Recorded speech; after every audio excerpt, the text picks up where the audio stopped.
루카가 전한 거룩한 복음입니다.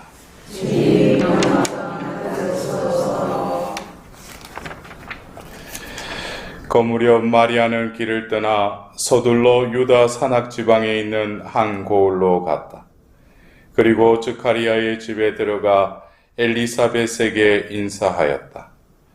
엘리사벳이 마리아의 인사말을 들을 때 그의 태 안에서 아기가 뛰놀았다. 엘리사벳은 성령으로 가득 차 큰 소리로 외쳤다. 당신은 여인들 가운데에서 가장 복되시며 당신 태중의 아기도 복되십니다. 내 주님의 어머니께서 저에게 오시다니 어찌된 일입니까? 보십시오. 당신의 인사말 소리가 제 귀에 들리자 저의 태 안에서 아기가 즐거워 뛰놀았습니다. 행복하십니다. 주님께서 하신 말씀이 이루어지리라고 믿으신 분. 그러자 마리아가 말하였다. 내 영혼이 주님을 찬송하고 내 마음이 나의 구원자 하느님 안에서 기뻐 뜁니다. 주님의 말씀입니다. 그리스도님 참여합니다.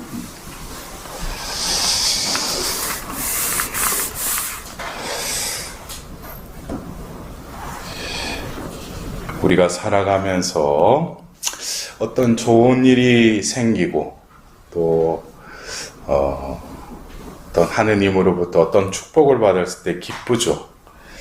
근데 그 기쁨이 오래 갑니까? 예? 계속 기뻐요? 예. 또 안 좋은 일이 생기고 내 원하지 않는 어떤 시련이 닥칠 때 되면 또 우리는 감정은 기복적으로 또 슬럼프를 타게 되죠.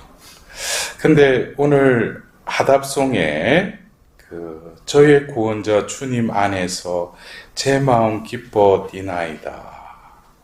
여기서 기뻐하는 것은 어쩌면 제가 조금 전에 말씀드린 그 기쁨과 뭐가 틀리겠어요? 예? 똑같은 기뻐하는데 어떤 점이 틀려요? 지금 제가 그 하답송 후렴 저의 구원자 주님 안에서 제 마음 기뻐 뛰나이다. 예? 이해가 안 되셔요? 네? 그럼 말을 해보셔요. 예, 뭐 이해를 못 하시는 거지.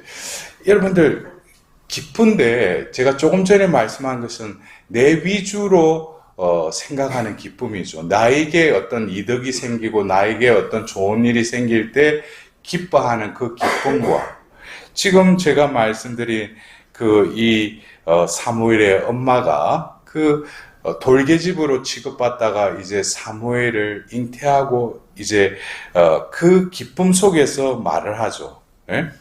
근데 저의 구원자 주님 안에서 제 마음 기뻐 뛰나이다. 이것은 뭡니까? 밖으로부터 나에게 좋은 일이 생겨서 내가 기쁜 것이 아니라 내가 어떻게 주님 안에 머물고 있다는 거예요.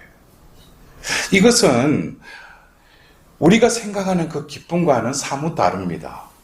나에게 안 좋은 일, 나에게 시련이 닥칠지라도 내가 주님 안에 피신해 있다면 또 다른 기쁨을 느끼게 된다는 것이죠. 여러분들 그런 기쁨을 느껴본 적 있으셔요? 예? 세상 사람들이 이해하지 못하는 그 기쁨. 이것은 어떤 내가 이 세상에 속해 있는지 아니면 그리스도께 속해 있는지에 대한 어떻게 보면 가늠자가 될 수도 있어요. 나는 무엇으로 기뻐하는가? 그래서 오늘 우리가 들었던 이 복음의 말씀도 엘리사벳과 이 마리아의 만남 가운데 엘리사벳은 성모님을 복되다고 이렇게 인사를 외칩니다. 근데 뭐로 가득 찼다고 해요? 성령으로 가득 찼다고 그랬어요. 성령으로 가득 찼다라는 것은 어떻게 보면은 가브리엘 대천사가 마리아께 그 나자렛의 한 처녀에게 다가갔을 때 첫 번째가 뭐예요? 은총이 가득하니요 기뻐하여라. 기뻐하소서. 여러분들, 우리가 묵주기도를 바칠 때 첫 마디가 뭡니까? 은총이 가득하신 마리아여 기뻐하소서. 이 엘리사벳의 이 인사말을 우리는 성모송의 첫 기절에 바치지 않습니까? 이때 가브리엘 대천사가 마리아를 볼 때 기뻐하여라라고 그랬어요. 기뻐하여라는 게 성모님한테 좋은 일이 생긴다고 기뻐하여라고 그랬어요? 아니죠. 어떻게 보면은 이제 약혼한 이 처녀에게 있어서 아이를 잉태한다는 것은 어떻게 보면 죽음 선고예요. 예? 유대 사회에서 혼인하기 전에 임신을 하면 어떻게 돼? 돌팔매질을 당해서 죽음을 선고하는 것이죠. 근데 기뻐하여라는 거예요. 근데 이 지금 그 천사가 말하는 기뻐하라는 건 뭡니까? 바로 마리아의 존재 그 양식을 말하는 거예요. 그 존재에 뭐가 가득 차다는 거예요? 은총이 가득하다는 거예요. 이것은 하나님과 일치되어 있다는 것이죠. 그것이 하나님의 눈, 천사의 눈에 기뻐하라는 거예요. 그렇다면 여러분들 지금 나의 현 존재의 상황이 하나님 보실 때 기뻐하여라 이러실 것 같아요? 너 왜 그렇게 슬퍼하느냐? 왜 언짢아하느냐? 그래서 어떻게 보면은 이 기쁨이라는 것도 이 세상이 주는 그 기쁨, 그리고 그리스도로부터 오는 기쁨, 주님 안에 거하면서 느끼는 그 기쁨을 어떻게 보면은 같은 기쁨이지만 나는 어떤 기쁨을 추구하고 살아가고 있는가. 오늘 우리가 들은 그 일독서의 사무엘 하건 7장에 보면은 그 말 그대로 다윗이 이제 자신이 그 평천하를 하고 이제 이스라엘의 명실상부 임금이 되었어요. 그리고 이제 모든 것이 평온할 때 임금이 그 다윗이 예언자에게 말합니다. 나는 향백나무 궁에 사는데 하나님의 괴는 천막에 머무르고 있어.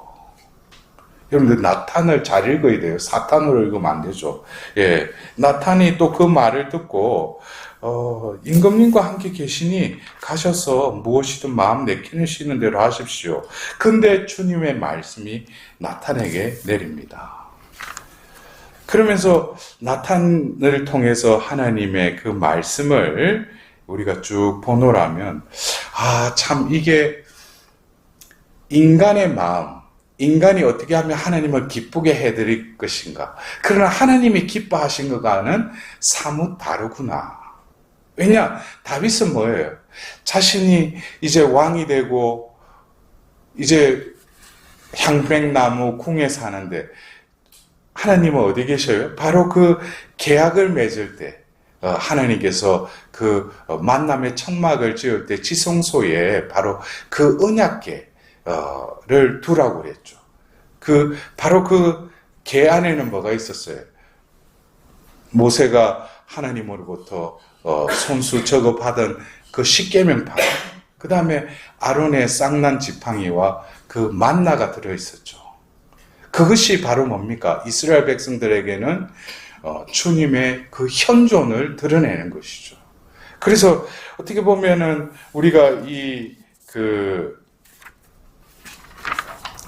성경 전체적인 스토리도 결국에는 성전이라는 것으로 이 키워드로도 이 성경의 전체의 이야기를 또 이렇게 풀어갈 수 있습니다. 결국 처음에 성전은 쉽게 말하면 이동형 성전이었어요. 예? 그래서 그들이 광야에 머물면서 하나님께서 모세를 통해서 만나기 위해서 어디에 임하셨어요? 만남의 천막, 그 성막에 내려오셨죠. 그때 그들이 그 성막 그리고 지성소에 있는 그 계약궤, 그것이 바로 뭡니까? 주님의 현존의 그 자리라는 것이죠. 그래서 그들을 어디에 이동할 때 레위인들이 몸소 그 언약궤를 메고 갈 때 제일 먼저 그 언약궤가 그 출전을 하는 것이죠. 그래서 그들이 그 가나안 땅에 들어갈 때도 뭡니까? 레위인들이 그 언약궤를 메고 그 요르단강에 발을 내딛자 요르단강이 열리죠. 그리고 그 전쟁 때마다 그 계약궤만 모시려면은 도저히 이길 수 없는 전쟁도 뭐예요? 이기게 되는 것이죠. 그래서 그들에게 있어서는 바로 주님의 현존에 바로 그 계약궤에 있었던 거예요. 그 안에 뭐가 있어요? 바로 하나님 말씀이 있죠. 예? 그래서 다윗이 이제 자신이 이제 궁도 지었고 이제 주님을 위한 성전을 짓겠다고 그러는데 하나님께서는 그것을 허락하지 않으십니다. 극기야는 다윗의 아들인 솔로몬을 통해서 성전을 짓게 하시고 성전에 그 계약궤를 모시게 되죠. 그러나 결국 그 계약궤는 지금은 어디로 갔는지 모르지만 그 성전은 무너지죠. 그래서 또 남유다가 이제 바빌론 유배를 갈 때 이제 성전이 파괴되고 또 그리고 계약궤가 어디로 갔는지는 몰라요. 그러나 다시 그들은 성전을 재건하려고 그 유배 이후 귀환해서 그 성전을 재건합니다. 그리고 예수님 시대에 이제 헤롯 대왕이 또 성전을 짓죠. 그러나 결국 AD 70년경 로마 장군인 티투스에 의해서 결국 그 성전은 멸망하게 됩니다. 그러면은 그들에게 있어서는 이제 예수님이 하나님이 이제 없어진 거예요. 근데 제가 그전에도 그 성전에 대한 그 강의를 하면서 이스라엘 백성들에게 있어서의 전환점, 어쩌면 그들의 역사에 있어서 신관이 바뀐 것이 바로 언제였냐면은 유배 때였어요. 바벨론으로 유배를 가서 거기서 한 예언자가 하나님의 부르심을 받죠. 바로 누굽니까? 에제키엘이죠. 에제키엘 예언자가 그의 환시를 통해서 주님의 영광이 예루살렘에서 떠나는 걸 봅니다. 그리고 왜 하는 주님의 영광이 그 예루살렘에 떠나는지를 또 보여주셔요. 성전 안에서 그들이 장사하고 거기서 온갖 더러운 짓거리를 하는 것을 하나님께 보여주고 이제 내 영광이 이곳에 머무르서는 안 된다고 그 영광이 예루살렘 성전을 떠나는 것을 보여주십니다. 그리고 얼마 후에 그 성전이 파괴되는 것까지 보여주셔요. 이스라엘 백성들이 그 생각했던 그때 고대 건동 지역 그들이 생각했던 전쟁은 인간들이 이렇게 싸우지만 결국 누구의 싸움이라는 거예요? 신들의 싸움이라 생각했어요. 그래서 자신들이 그 바벨론 유배를 간 거는 뭡니까? 우리가 섬기는 신이 저 바벨론의 신에게 졌구나 라고 생각을 했던 거예요. 근데 이 예언자의 눈에 이제 주님의 영광이 예루살렘 성전을 떠나버린 거예요. 그러니까 그들이 이때까지 믿고 왔던 신앙이 뭡니까? 예루살렘 그리고 성전에 누가 머무셔요? 하나님이 머무시는 자리라고 생각을 했는데 하나님의 영광이 떠난 거예요. 그럼 하나님이 어디 도망가신 거예요? 없어지신 거예요? 거기서 그들은 깨달은 거예요. 왜? 바로 유배 온 그에게 주님의 영광이 나타난 것을 에제키엘 예언자가 깨달은 겁니다. 본 것이죠. 여기서 어떤 패러다임이 바뀐 거예요. 그 전에 고정적인, 처음에는 뭐예요? 이동형의 하나님이셨죠. 왜? 천막에 머무시면서 그들이 이동할 때마다 같이 움직이시던 하나님. 그리고 이제 솔로몬에 의해서 성전을 짓고 나서 그 성전에 머무시는 고정형의 하나님. 그러나 이제는 뭡니까? 그들이 그 이후로 유배 시기에 바로 335로 모여서 하나님께 예배드리는 그것이 결국 예수님 시대의 유대인 회당 문화로 이어지는 거예요. 그러면서 그들이 생각한 것이 뭡니까? 예루살렘에만 하나님이 계시는 것이 아니라 하나님을 믿는 이들과 함께 하시기에 그들이 어디에 있든지 하나님은 그들의 하나님으로 함께 하신다는 거예요. 이것은 어떻게 보면 그들에게 유대인들에게 있어서는 새로운 패러다임이 바뀐 것이죠. 그곳에만 하나님 계시니까 그곳에 가서 하나님께 예배 드리는 것이 아니라 그들이 어디에 가든지 그들이 믿는 하나님이 함께 하신다는 것이죠. 여러분들 이것을 어떻게 보면 구약에 유대인들에게 비유한다면 여러분들 그래요? 여러분들 가정에는 하나님이 안 계십니까? 꼭 성당에 와야지만 그곳에만 하나님이 계셔요? 내가 어디에 있든지 하나님께서는 함께 하신다는 것이죠. 이게 어쩐 예수님이 자신을 가르쳐서 성전이라고 말씀하시면서 사흘 만에 내가 다시 짓겠다 했던 성전 정화 사건과 연결이 됩니다. 그리고 그 기한에 어떻게 돼요? 예수님이 하늘로 오르시고 나서 약속하신 성령을 보내십니다. 그리고 이제 바오로 사도가 고린도인들에게 보낸 그 편지에 보면 고린도전서 6장에 뭐라고 해요? 정결의 문제, 불륜의 문제를 다루면서 여러분들은 살아계신 성령의 성전임을 모르십니까? 라고 또 그 편지에 적습니다. 이제는 뭡니까?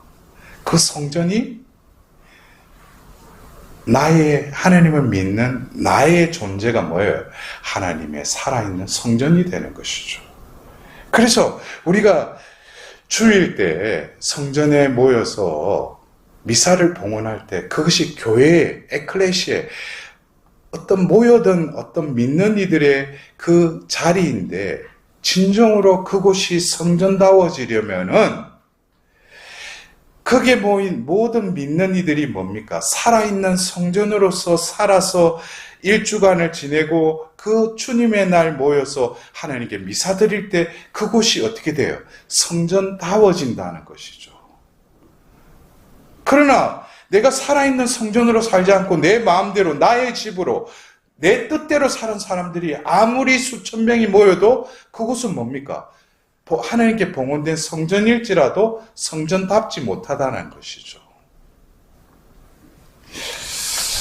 그래서 오늘 우리가 이 성모신심, 첫토신심 미사를 봉헌하면서 성모님은 바로 누구보다도 은총이 가득하셨을 뿐만 아니라 그분 안에 예수님을 잉태하셨을 뿐만 아니라 그 말씀이 사람이 되시도록 온전히 말씀을 받아들이셨을 뿐만 아니라 그 말씀이 이루어지기를 바라셨죠.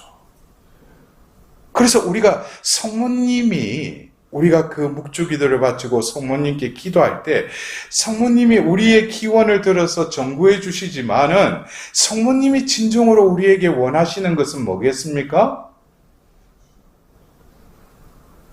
말씀을 받아들여라는 거예요. 말씀을 듣고 말씀이 너희 안에 머무르고 그 말씀이 너희들을 운행할 수 있도록 살아있는 성전이 되라는 거. 그것이 어떻게 보면 티엄 쓰신 성모 성신께 봉헌된 자로서의 삶이기도 합니다. 그것이 바로 성모님의 삶이셨으니까. 말씀이 이루어지기를 바랄 뿐만 아니라 말씀이 내 안에 머무시고 말씀을 낳아주셨을 뿐만 아니라 말씀이 그 뜻을 이루는데 늘 함께 하셨던 그 성모님의 삶과 같이 그냥 무엇을 내 뜻을 이루어주기를 바라면서 성모님 앞에서 기도하는 것이 아니라 성모님과 같이 바로 내 안에 머무시는 그 말씀의 그 성전에 그분을 모실 때 성모님이 느끼셨던 무엇을 느끼겠어요? 기쁨을 비로소 느끼기 시작합니다. 그래서 내가 어떤 처지에 있든지 어떤 어두운 골짜기를 간다라 하더라도 내 안에 바로 말씀의 등불이 켜져 있으면 두려워요? 두렵지 않아요? 두렵지 않죠. 근데 나는 왜 걱정하고 두려워해요? 그거는 정작 밖에 있는 일이 아니라 상황이 아니라 내 안에 주님이 계시지 않기 때문에 빛이 없기 때문에 내가 어둠 속에 휩싸이기 때문에 내가 불안한 거예요. 이것은 어떤 정신과에서 말하는 불안함과 또 다른 차원이죠. 우리 믿는 이들에게만 주어지는 특권입니다. 이 기쁨은. 그래서 어떤 사람 보면은 딱 얼굴 보면 하죠. 아이고, 왜 그래, 얼굴이 쭈구리 방탱이 돼서 왜, 얼굴이 왜 그래요? 그러면, 요즘 힘들어요. 뭐 힘들어. 아, 이 사람은 세상의 기쁨으로 살아가구나. 근데 뭡니까? 내가 소문을 듣다니 저 집에 분명히 무슨 시련이 닥치고 힘든 일이 있는데도 그 가족들을 보면은 방글방글하고 얼굴에 빛이 나. 저 사람들은 이 정신 나간 사람들이냐? 아니죠. 그들은 주님 안에서 기쁨을 살아가는 사람들이죠. 그래서 우리가 이 현세에서 닥치는 여러 어두움이나 시련도 뭡니까? 하나님이 내 영혼의 정화를 위해서, 단련을 위해서 주어지는 하나의 과정일 뿐이라고 여기고, 주님 안에 거하는 자들은 주님만이 주실 수 있는 그 기쁨을 맛보게 되는 거예요. 그 기쁨은 이 세상이 앗아가지 못해요. 그는 이미 이 지상에서 천상의 그 기쁨을 맛보며 사는 것이죠. 그러니까 그들은 늘 매일매일의 삶이 뭡니까? 목마른 사슴처럼 주님의 그 샘터로 가서 그 물 마심으로써 흡족한 거예요. 세상의 무엇과도 바꿀 수 없는 그분만이 맛들어 줄 수 있는 그 기쁨을 이제 내가 아니까. 여러분들은 어떤 기쁨 사람이 됐으면 좋겠습니까? 오늘 하답송 그 후렴, 저의 구원자 주님 안에서 제 마음 기뻐 뛰나이다. 오늘 성모님께서 마니피캇을 이렇게 응답을 하시면서 그 성령에 의해서 뭐라고 하셔요? 내 영혼이 주님을 찬송하고 내 마음이 나의 구원자 하느님 안에서 기뻐 뜁니다.